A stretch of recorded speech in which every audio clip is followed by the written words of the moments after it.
Welcome to the Distinguished Lecture Series. I'm Karen Matthews of University Video Communications. Our program is designed to enrich graduate and upper division curricula with academic presentations by top computer scientists from industry.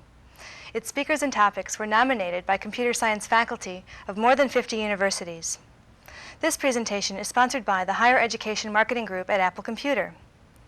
Dr. Alan Kay, a pioneer in computer-human interaction, received his PhD in computer science from the University of Utah in 1969.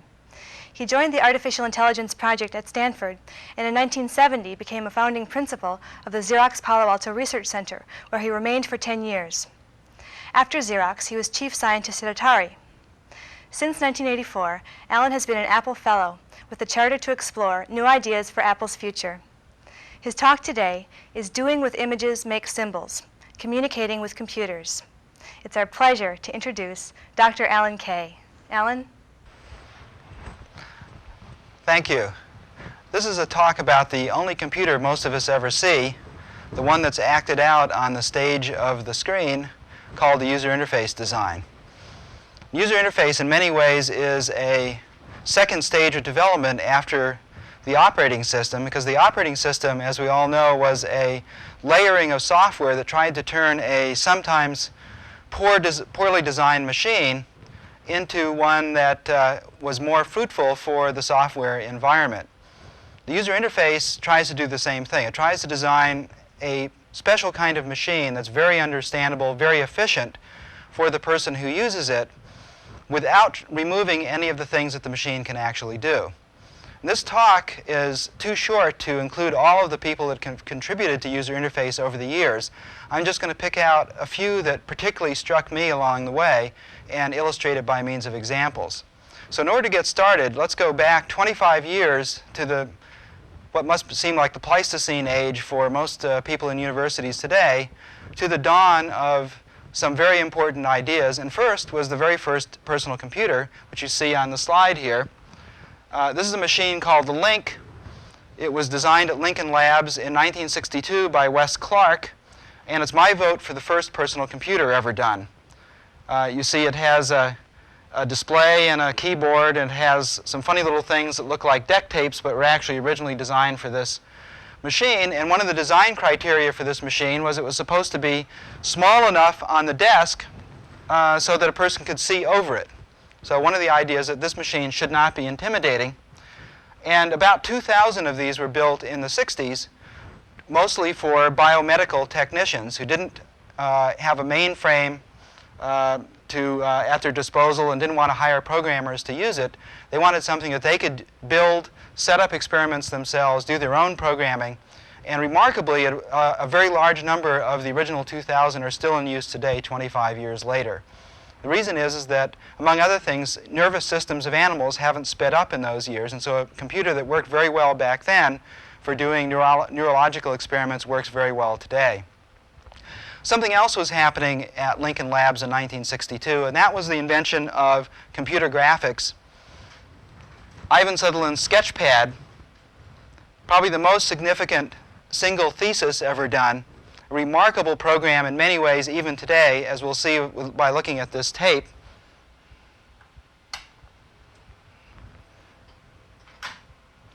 This tape is from the very first movie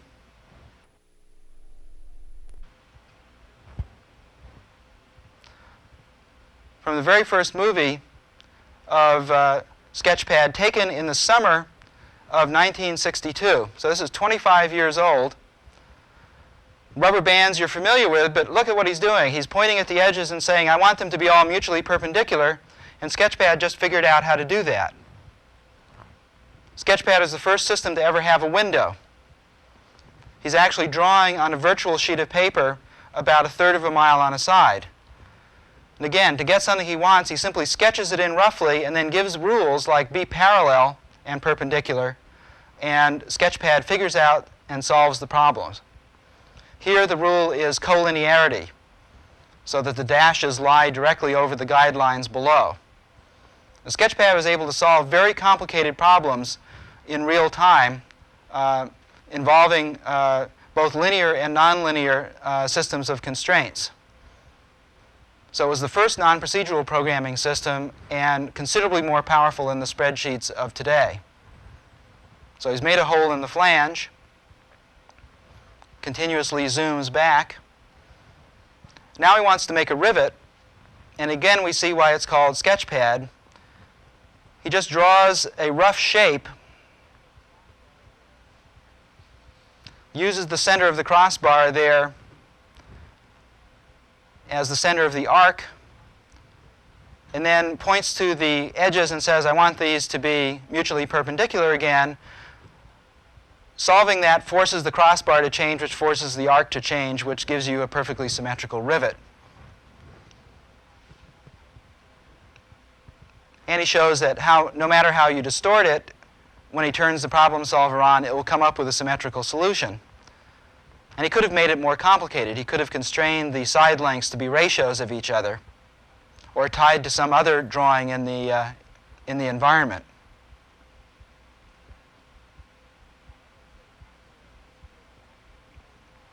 Now, another important idea seen here for practically the first time is that of master drawings and instances. He was working on a master drawing, and what he has here now is an instance of that. The instance can be rotated and scaled and positioned. So he's going to insert the rivet in the hole. By the way, the Sketchpad was the first system in which it was definitely discovered that the light pen is a very bad input device. So the blood runs out of your hand in about 20 seconds and leaves it numb. And in spite of that, it's been reinvented at least 90 times in the last 25 years. Here's another instance of the rivet, another one. A display is jumping around like that because they didn't even really have computer displays back then. The TX2 is putting up every dot by brute force. He didn't like the cross pieces, so he goes to the master drawing, makes them transparent. Lo and behold, we see dynamically that the instance rivets have felt that change. So Sketchpad is also the first object-oriented software system. And I once asked Ivan Sutherland, how could you possibly have done the first interactive graphics program, the first non-procedural programming language, the first object-oriented software system all in 1 year? He said, well, I didn't know it was hard. It's nothing like this before.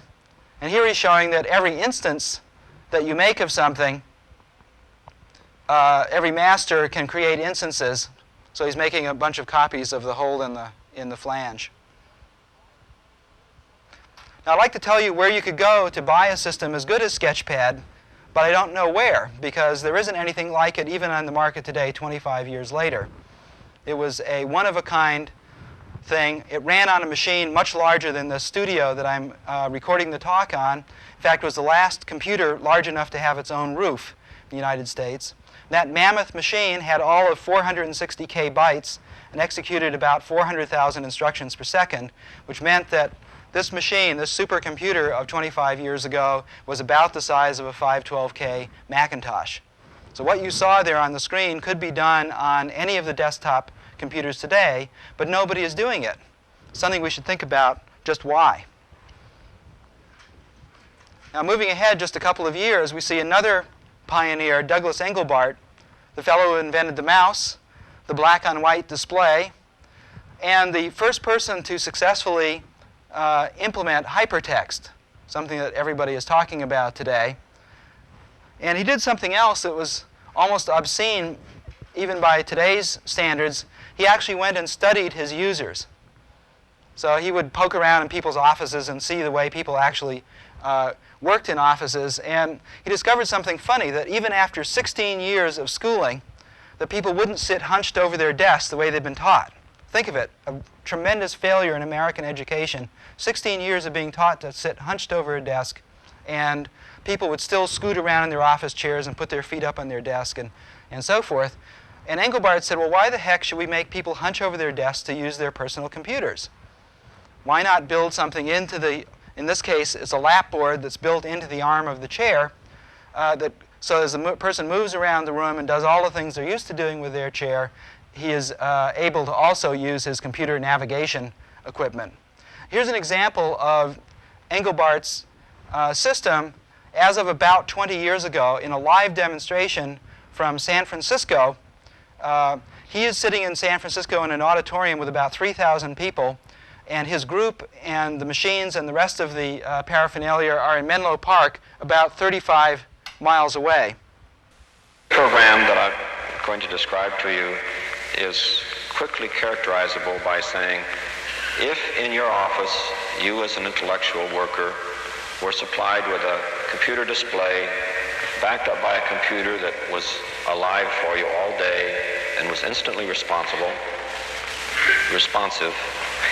instantly responsive to every action you had, how much value could you derive from that? Well, this basically characterizes what we've been pursuing for many years in what we call the Augmented Human Intellect Research Center at Stanford Research Institute. So look what else we can do in here. I've got this file that's structured. If I want to see what's in there, I can walk down the hierarchy levels and see, or return. But there's another thing I can do. There's a route I said I have here. So here, I'm afraid I'll need a different picture of the view.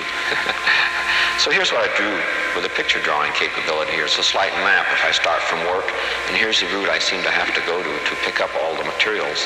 And that's my plan for getting home tonight. But if I want to, I can say, the library, what am I supposed to pick up there? I can just point to that, and oh, I see, overdue books and all. Well, there was a statement there with that name on it. Go back. What am I supposed to pick up at the drugstore? I see, very interesting. All right. Mark it. Oh, I've already seen that. Produce, no, like that. Gee, that's too much. Anyway, so we have this feature of structuring our material hierarchically, being able to move around it very well. When we get a hierarchy,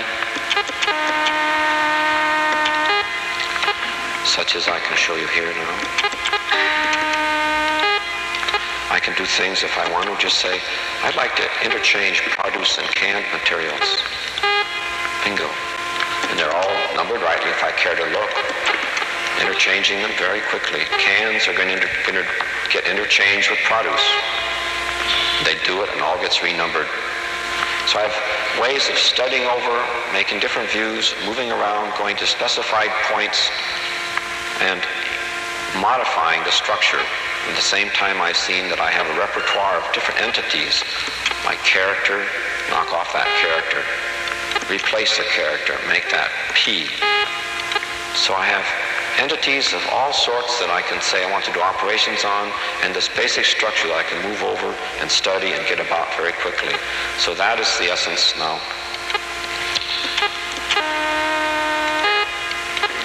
That's the essence of the tool we have. There are a lot of details that I've left out for you. And that's very good feedback. Here are characters that show me the different viewing parameters, view specs. They get large at times at which I can hit single strokes that change those view parameters. And each of those means something to me, and their being large at particular times tells me I can hit very quick abbreviation for changing the view. So I can say, all right, I'd like to go to produce, but I'd like to go to produce, they get big. I'd like to say one branch only, and let me look just that low, and I see it. Oh, I can say, I'd like to see one line only. I can see it.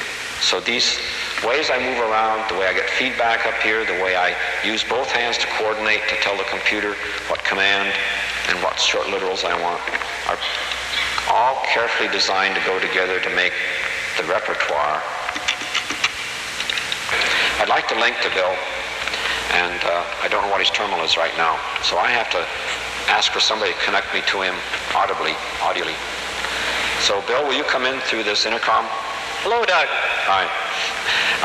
I need to know what terminal you're on, Bill. 13. Okay.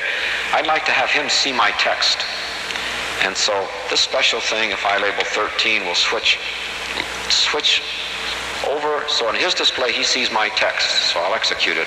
And sure enough, it does. But what's that running around? Well, if he's looking at my text, he'd like to have something to say about it. So we put on a marker, a tracking spot that he controls. So he's sitting in Menlo Park looking at this text, and he can point to it. But we've carefully reserved for me the right to control and operate on this, so my bug is more powerful than yours. But we can have an argument. Yeah. That's what they call a bug fight. So, all right. So in case you haven't been listening, Bill, we've been going through lots of examples and setting up in collaboration here so that we can go on into information retrieval.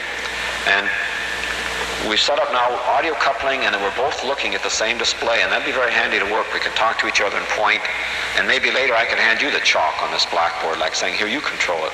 But let's stay this mode now and add another feature that hardware-wise is available through the kind of display we have.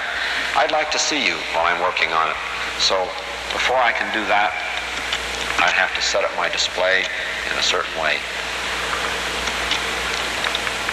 Set it up so I see it over like that leaves a corner up there, and I say, now computer, do the automatic switching that'll bring in a camera picture from the camera mounted on his console, such as the camera mounted on mine is. Hi, Bill. That's great. Now we're connected audio. You can see my work, you can point at it, and I can see your face, and we can talk. So let's do some collaborating. So Engelbart had a complete vision of what this was going to be like years before all of the rest of us. And the vision included not just some of the ideas about how people were going to react and interact with the machine, but also that since people aren't natural-born hermits, in fact, we're all really communications junkies, Engelbart realized that any kind of a user interface design must include person-to-person collaboration through the medium of the machine. And so as the very first set of ideas that they had, it wasn't just how you organized your information in forms of n-dimensional hypertext, but how you could share it, how you could do something much more than electronic mail, but be able to do direct contact, sharing the information, being able to point, being able to talk to each other, and being able to see each other. We might compare that with the very fragmentary vision of the current day micro industry, which is just struggling over decades to try and reach the vision that Engelbart had almost in a complete form as early as 1962. Another thing that's interesting, if we look at the setup here of the mouse in one hand, a regular keyboard in the center, and a 5-finger keyboard on the left hand, we see something that was a very good idea, and we may have noticed something that was also a bad idea. The very good idea, Engelbart realized that you really didn't want to spend most of your time going back and forth between the regular keyboard and the mouse, because you have to find the mouse, you have to find the keyboard, and so forth. Instead, Engelbart wanted to set it up so that you would spend a relatively long period of time in either of those two ways of doing things. Either you'd be typing a paragraph of text, or you'd be doing lots of navigation and fixing single character errors and stuff. And so the 5-finger keyboard working with the 3-button mouse is a way of doing all the things that you could do with the keyboard. So you could stay for a very long time and never touch the regular keyboard. And then the thing that they missed, and they partially missed it because of the inaccuracy of the analog mouse, was the what we call modeless interaction, where you indicate the object first and then give the command. Because the mouse was inaccurate, what they would do in the command, instead of just hitting something like a word or a character or a paragraph and then saying something like move or going to some drag icon, they would have to go and say move word, then wait for a mouse click to indicate which word. And by what you said to move, like move word, move character, move paragraph, the program would know how fine to try and interpret the mouse coordinates it got. Then after it had picked the object, you then had to do a command accept. So in order to move something, you had to do 4 separate actions, which was quite inefficient, even though we'd already set up a more inefficient scheme than we use today for actually using the tools. Kind of an interesting paradox, but that's sort of the way it goes. Now, a few years later, 1967 time period, this is the first personal computer that I worked on, called the Flex Machine. Did it with Ed Cheadle. And this is a picture of it on its own display. So by that time, we'd realized that we could build a desktop computer. And of course, this was a desktop computer for only very special kinds of desks, like those made out of steel. So it weighed well over 100 pounds. And it had two characteristics that were very noticeable. One of them was it was a tremendous coffee warmer. You know, these little black dual inline packages that hold silicon. The Macintosh has about 50 of them or so that makes up a Macintosh. Back then, you were lucky if you could get 8 or 16 gates in one of these DIP packages. And so this machine had about 700 of those and generated an enormous amount of heat and had a fan that was likened to a 747 taking off. The other thing that was very noticeable about the machine is that the user interface tended to repel most of the people that we tried it on. I was a designer of that interface, and I was really crestfallen that people regarded it somewhat the way you would if you lifted the lid on a garbage can and saw something moist and fuzzy down inside. Very puzzled as how could we put all this work into the machine. Had a very powerful interactive object-oriented language that I had derived from Simula. Very high-quality graphics. In fact, it had one of the very first gadgets called the clipping divider, done at the same time as Ivan Sutherland in Harvard, and then later brought out to Utah. Had a very large virtual screen that you could map onto the physical screen. It had multiple windowing, not overlapping windowing because it was a calligraphic display. Lots of good stuff, and yet it didn't fly with the people that we tried it with. And one of the insights as to why this was and what to do about it came from early contact in 1968 with Seymour Papert's logo work at Bridge School in Lexington, Mass. The whole idea of children being able to program on a device that up to now had been in what is called the glass house in industry. It's that big room with air conditioning and raised floor and so forth. The whole idea that this could be extended down into the world of a child just changed my whole conception about what it was. I went from thinking of it, as did Engelbart, as some sort of super vehicle, something akin to a car as compared to IBM's Pennsylvania Railroad. Went from it, thinking of it as that to something much simpler. I thought of it now as media, because cars we withhold from children until they're 18, though I don't know why. That's when they're most dangerous. But we still nonetheless think of waiting until they're 18. Media, we never think that way. Paper and pencil we want children to start using from the time they can grab a crayon. And so this work of Papert's was critical in our understanding of what was going on. Another thing that was going on at Lincoln Labs was the first iconic programming. It was done at RAND Corporation. The people who did the wonderful interactive programming language JOS was done for economists and other non-computer specialists at RAND who had to compute. And one of their complaints about, their only complaint about JOS was they said, hey, none of us can type. Can't you do something about that? So that led to the invention of the first data tablet. It was called the RAND tablet back then. And this system, from about 1968, called GRAIL, for Graphical Input Language.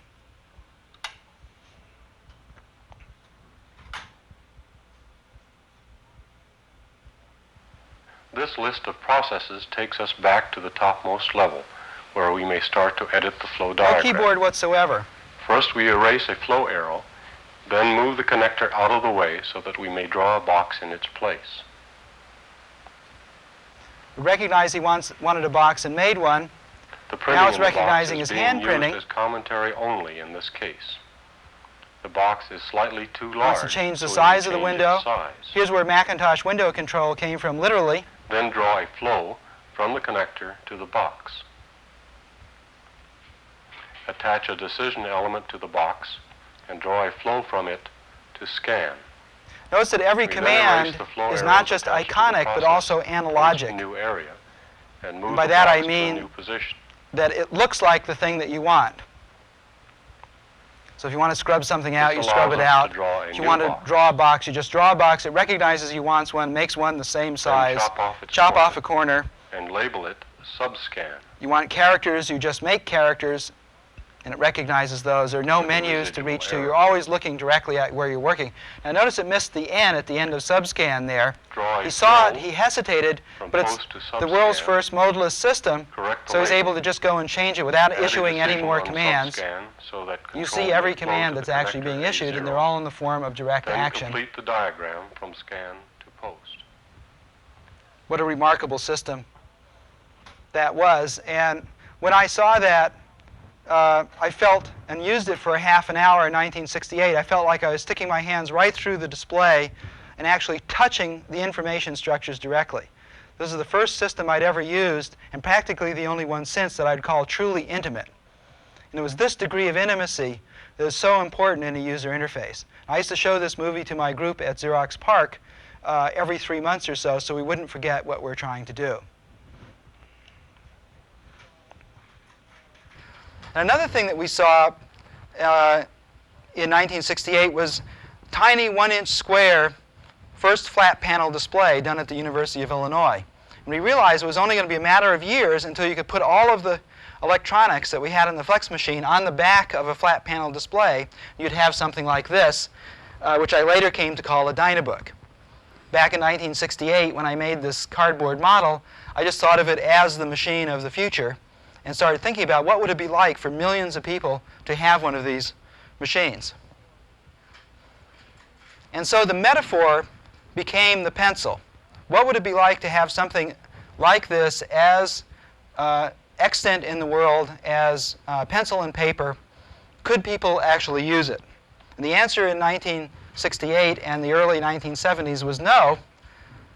So one of the ways I started thinking about answering the question is, since we'd failed at designing for adults, and I remembered a wonderful phrase of Marshall McLuhan's. He said, I don't know who discovered water, but it wasn't a fish. The idea is if you're immersed in a context, you can't even see it. So we decided to follow Seymour Papert's lead, and instead of trying to design for adults, we would try and see what this Dynabook of the future would be like for children, and then maybe hope that some of it might spill over into the adult world. So children were an absolutely critical factor here. And the first stuff I did in my notebook in 1970 was called Kitty Comp. And here's what it first looked like.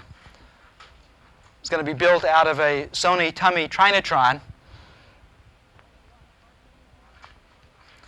And then Xerox PARC came along with some wonderful, almost open charter funding and a very interesting culture. These are the beanbags that were so famous at PARC. And one of the reasons we used them, we discovered that it was impossible to leap to your feet to denounce somebody once you sat in a beanbag chair because you tended to sink into it further and further.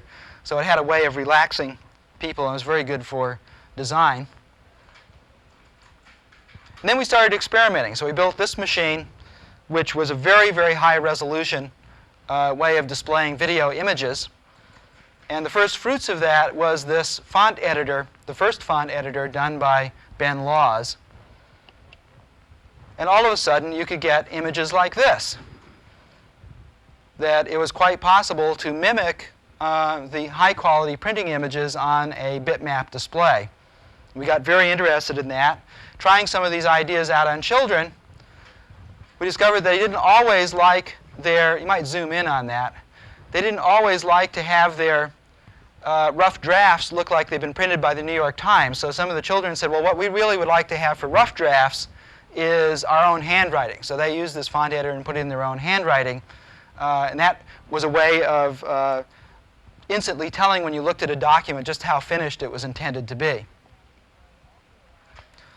And the bitmap display also allowed us to do sketching and drawing as well as crisp computer graphics.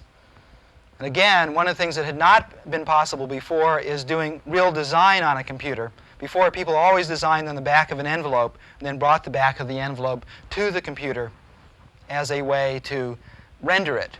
But here, what we'd hope for is that people would actually stay with the computer for the better part of the day. And we put a lot of effort into making this display be something that you could look at for 6 or 7 hours without eye strain. Next envisionment of this was a little system we called Minicom, and this was the summer of 1971. And we went to a considerable direction in thinking about making this.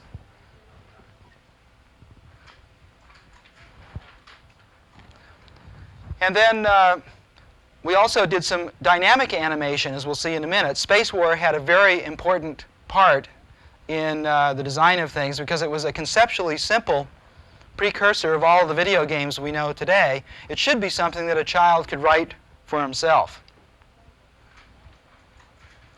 And we started working on Smalltalk, an object-oriented language based on Simula, but also with a lot of look back to what Sketchpad.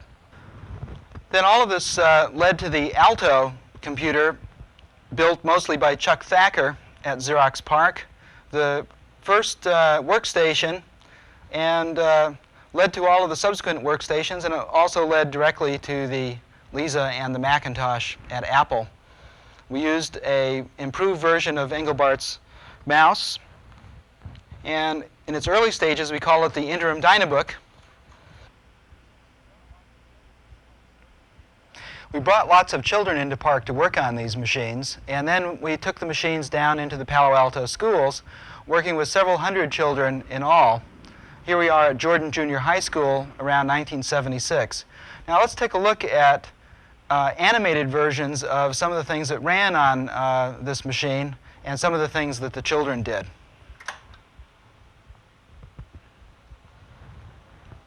So here's the famous Dynabook model, and back then we wanted it to be like the Hewlett-Packard calculator, except to be a real live computer.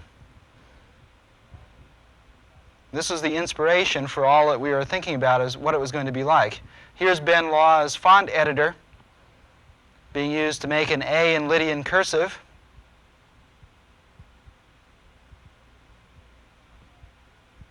Most of these are taken from home movies we shot with a 16mm Bolex.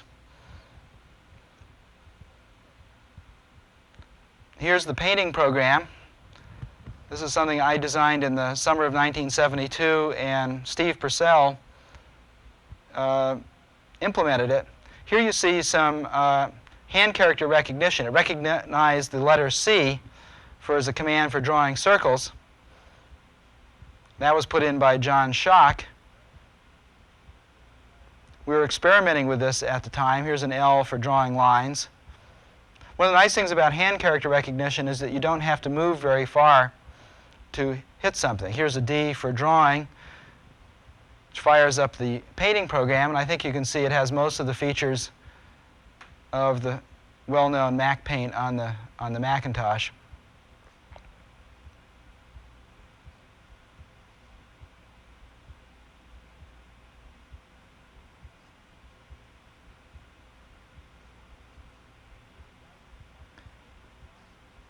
The idea of actually being able to fashion your brushes right in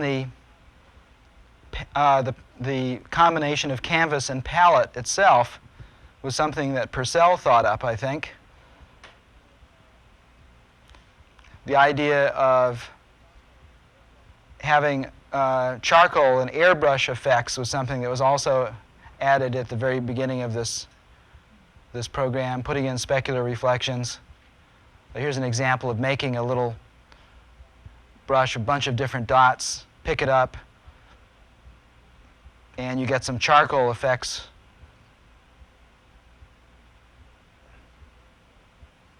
Here's some experiments with the very first experiments with windows, dragging them around by one corner, opening their size at the other corner, just like on the Mac today. Making another one by going up to the upper right-hand corner, typing something in it, clipping the stuff that's inside. So I think this is the very first actual test, although of course we knew Windows were going to work because there had been examples of Windows before, but this is the very first test of them on a bitmapped display and some experiments with the user interface, what they might be like to just manipulate them.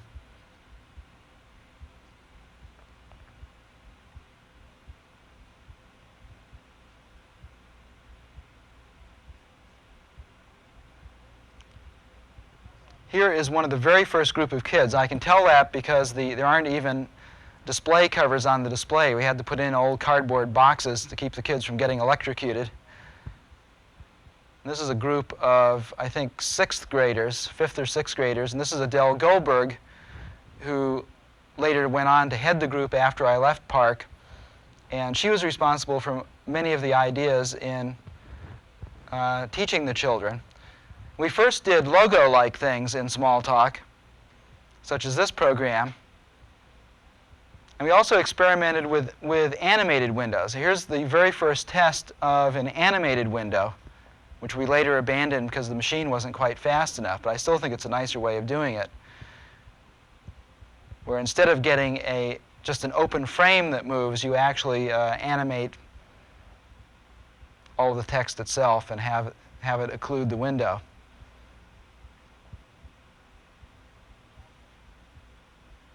So this is the Alto screen in early 1973, not long after the Alto had first started to work. The Alto is actually a very powerful computer. If you could get to its microcode directly, we could. And the Alto is able to animate about 120 square inches of graphics in multiple planes. So you could do very complex 2.5D animation effects. And this is something done by Purcell, I think, around the end of 1973. And that was really the machine we thought we had. It was a machine that you could animate everything on it. Tying all that stuff together with Smalltalk, we got a number of interesting things with the kids. Here's one of the second level classes. This was a 13-year-old teaching 12-year-olds. And Marion had done one of the very first tools in Smalltalk the year before when she had learned it. And she was a very outgoing, ebullient young lady, and she wanted to teach a class. And so we brought in, we had 5 machines at the time, so we had 5 children, and we videotaped all of the 100 hours of it. And here's an example. This is from 1975 of a program that looks very much like MacDraw. It's an object-oriented graphics illustrator. You can select by means of selection handles. You can change colors. You can change the size. So the menu is being used on the lower right hand there, and the feedback is coming in the window in the center. And the only thing that's really interesting about this program is, besides that it was done in 1975, which is before you could buy it in a store, is it was actually conceived, designed, and implemented by a 12-year-old girl after only a few months of programming in Smalltalk. It took her about 2 weeks to do this, and the size of the program in Smalltalk 72 was about a page long. So part of our aim here was not just to get people to be able to access things by means of the windows, but also to be able to do the equivalent of writing short essays and having them have great effect. And one of the things that is disturbingly true about most novices on computers is that about 2 pages of program is the maximum they can handle. They like to be able to spread it out, use their visual field as an extension of their short-term memory. Here's another example. A 15-year-old boy, again after a few months of programming in Smalltalk 72, he was interested in ham radio, but really had gotten bored with the tedium of drawing radio diagrams, so he decided to make himself a ham radio illustrator, and has some quite sophisticated features. You see here a pop-up menu with often used things like open and close dots, and he has a more extensive menu of iconic shapes for the circuits down below, so he can pick up a battery symbol and rotate it and put it in. This is also done in 1975. And It's one of my favorite programs done by a child because less than 10 years before this, a PhD had been awarded for a system that wasn't as good. This program is about 80 lines of code long in Smalltalk 72. Now next, we have a program done by adults, but for the most part who had never programmed before. They were professional animators that came to Park in the summer of '74.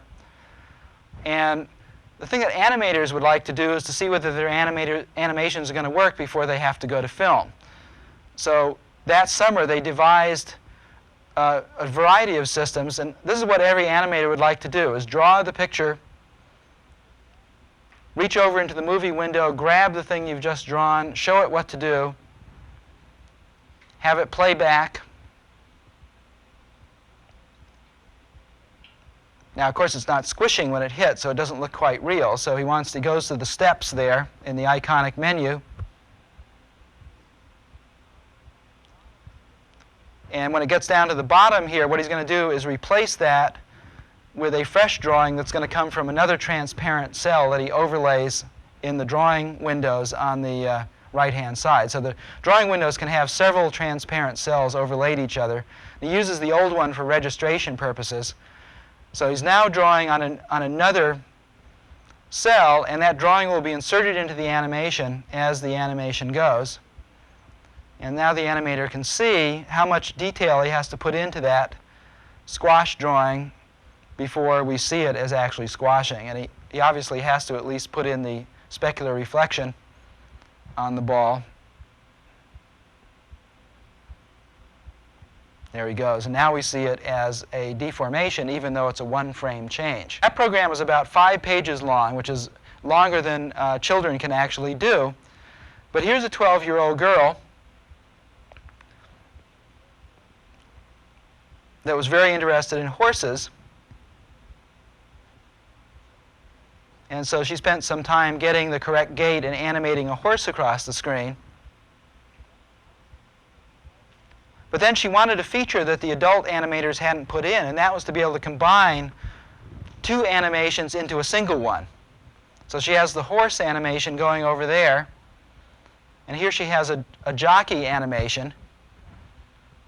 And she wants to be able to pick it up, and in the act of actually combining, she wants them now to fuse into one drawing. This is a feature that she was able to put in herself, because even though she wasn't capable of writing a 5-page program like the adults, she was quite capable of reading it and making a change in it.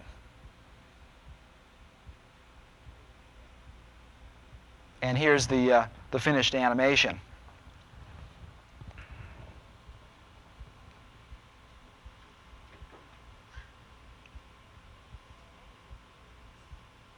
Now, what we've just seen are some things that are familiar to us now in this day of the microcomputer. We've also seen some things that people aren't yet doing.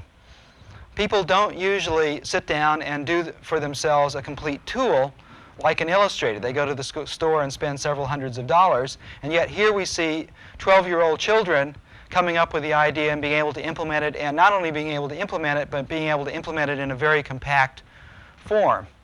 Now, why is that, and why is this such an important part of computer literacy? Well, I think literacy has 3 important parts to it. There's an access part, and in the print medium we call that reading. Somebody else makes up the material, and we have the skills to penetrate that material and understand it. Access literacy. The second one is creative literacy. We don't think a person is literate if all they can do is read. We think they should be able to write. And the English language is powerful enough in its metaphor that we can do very strong expressions of our own intent in just a page or 2. We can start a revolution with 2 pages of well-couched prose. And programming languages just haven't been strong enough and easy enough to understand. But if we're ever to have computer literacy, it is going to have those 2 things as first-order attributes. And then the third thing in computer literacy is that for anything that we can be literate in, there is a literature. So when we read Shakespeare, we have to read Shakespeare with a completely different approach to the genre of the Elizabethan age than we do from reading Mickey Spillane. So throughout the many centuries in which the English language has existed, there are different genera that we have to be able to adapt to. And that's the third form of literacy, is genre literacy.